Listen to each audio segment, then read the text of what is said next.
Pinapanood pa rin ang mga programa ng Kapuso Network sa Urban Luzon at Mega Manila. Batay na rin sa datos nitong Agosto ng Nielsen TV Audience Measurement. Narito ang report.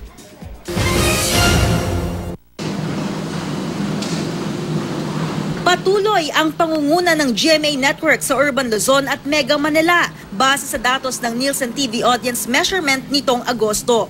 Sa Urban Luzon, pasok ang 6 na Kapuso programs sa top 10 ng mga pinapanood na programa.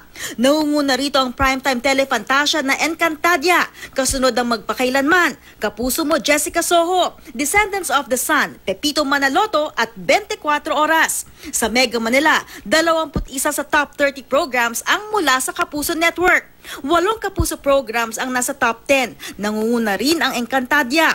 Kasunod ang Descendants of the Sun, Magpakailanman, 24 Oras, Kapuso Mo Jessica Soho, Pepito Manaloto, 24 Oras Weekend at Small Family.